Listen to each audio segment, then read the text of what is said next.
You're watching Capital Connection from the Illinois State Capitol.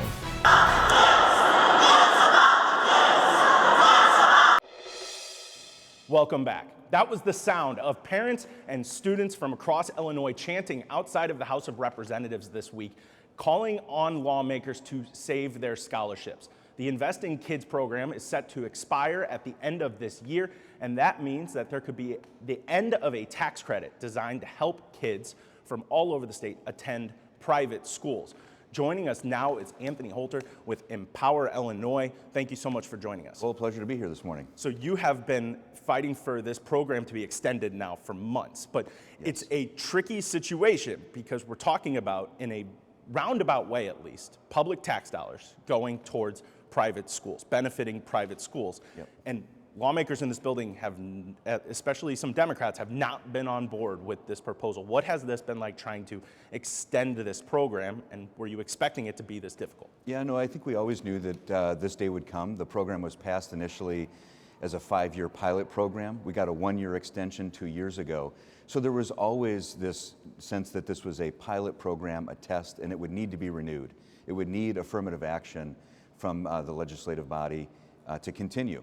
And I've said for a long time, I like pilot programs. We do those to see if something works. We know unequivocally that this program works. It's good for kids and families all across the state. 9,500 of them last year, tens of thousands more on the wait list with their hand in the air saying, I would love a scholarship to go to my best fit school. So the fight is real. It is now. There is no more kicking the can down the road. It is up to lawmakers in this veto session to decide if this program continues and, quite frankly, if they stand with kids and families throughout the state. What was the original impetus behind this program? What made the state decide to dive into this? Because it's not a private school voucher program like we've seen in other states, That's but it correct. is, the state assisting people in going to private schools. Yeah, so 2 things to say there. One, it's very important for people to remember that when this law passed in 2017, it was part of that larger budget bill that did something very important for education broadly. It was part of the evidence-based funding formula, and so public schools received additional dollars annually, several hundred million, to get them up to full funding. At the same time, it created this relatively modest tax credit scholarship program, $100 million in contributions a year, netting $75 million in tax credits. So it was part of this compromise package in the budget, and it had bipartisan support. And that's really important to remember, that this didn't come out of kind of thin air in that regard. It was part of a comprehensive education funding reform package, and we believe that it's an important part of that education ecosystem.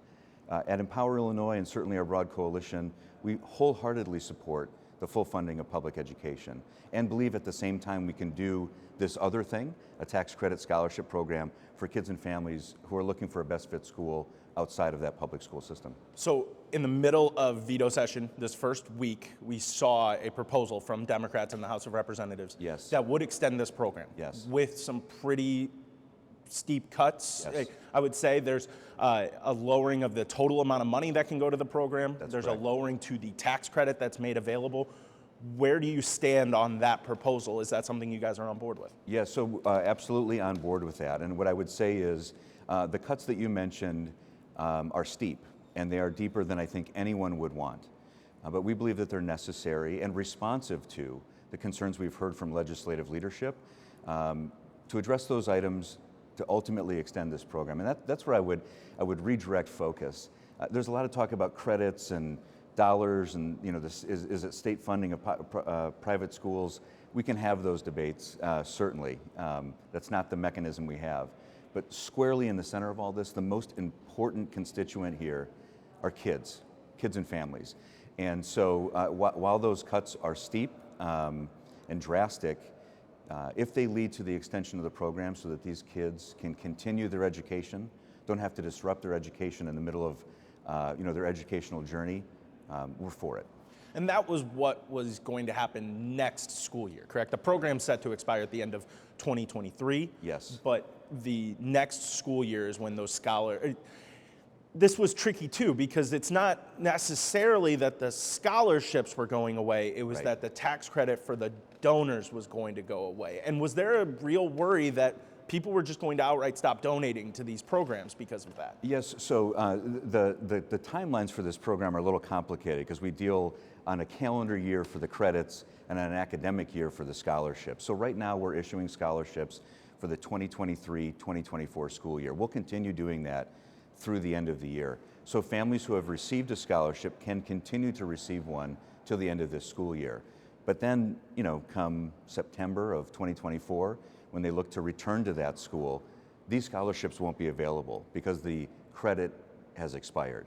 And, you know, we've heard, you know, can't people give anyway? Certainly. Charitable giving in the United States has never been higher.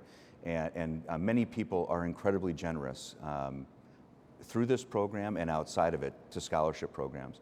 But what we have seen is that 86% of our donors, nearly 90%, are able to give more because of the tax credit. And so these are people who are going above and beyond what they could otherwise normally do, especially for more modest donors, to make a real significant impact in the life of kids through these scholarships. Don't the cuts limit their ability to do that as well? Because won't they be getting less back in those credits? Certainly, yes, and that's, you know, we see in other states that have tax credit scholarship programs, really the lowest tax credit that exists out there is 50%, and in those states they struggle to raise the dollars to meet the cap. So that's a real risk, certainly, but again, at the end of the day, this is about extending the program so that kids can have continuity of education and confidence that these scholarships will be there so they can attend these best fit schools through their educational journey. This has been a really interesting political minefield to watch lawmakers kind of navigate with this. We've seen total flip-flops on this particular issue. We've seen some just try to stay away from it. On this particular, in just the past month, for instance, we've heard from Governor Pritzker saying if a proposal makes it to his desk, he would have a hard time believing there would be a version of this kind of program that he wouldn't sign, but he always left it in the legislature's court. The House of Representatives, House Speaker Chris Welch, on this newest proposal has said that he's going to follow the will of his caucus on this. We've seen everybody around the Capitol with your groups, you know, trying to lobby lawmakers on this particular program. What has it been like talking to lawmakers, and what have those conversations been like? Have there been some that, you know, may agree with the sentiment of the program, but we're worried about the optics of it? And what were these conversations like? Yeah, I think we run the full gamut, right? We have people who are strong supporters and are there, you know, are cheerleading along the way, and others who are squarely in the other camp. But a lot of folks in the middle, and they're trying to figure out. You know, there's been a lot of misinformation about the program as well. So answering questions about how the program works and who it benefits and how kids participate and all of that sort of thing. So there's been a significant amount of education about the program, even though it's been around for now going on 6 years. And then, you know, asking lawmakers if they'll stand with kids and families. And that's ultimately their decision, right? To say, do we stand with kids and families on this program or do we not?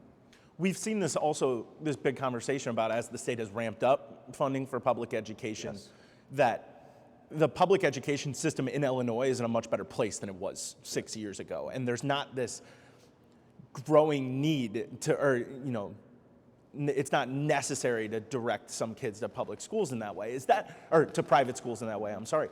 Is that, have you run into that as well? Is that a fair argument in this case? Because, you know, 6 years ago, schools were in a much tougher situation, especially when we're talking about, you know, urban and rural areas than they are now. Yeah.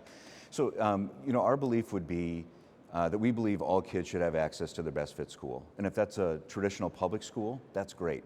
If it's a public charter school, that's great. But for a long time, access to these private schools that may very well be the best fit for kids and families have been walled off, largely because of tuition costs that families can't afford. And so the arguments about, you know, kind of school quality and so forth are kind of backgrounded for us by this belief that kids and families should be able to find a school that works best for them. And that's for all kinds of reasons. We hear from our families, it's usually some mix of things like safety, quality academics, some sort of character formation. So these are things that families and parents value in selecting a school, and many of our private school options, religious, non-religious, there's some science and arts academies and performing arts schools and non-sectarian schools, all kinds of schools that meet kids' interests and needs and help them, flourish to their full promise and potential. All right, well, I look forward to talking with you more as we go into the second week of Yes. veto session and see the floor debates really heat up around this as well. Absolutely. Thank Cool. you so much for joining us. Thank you for having me. When we come back, we sit down with the Citizens Utility Board to talk about some of the energy policies that are floating around during veto session. We'll be right back.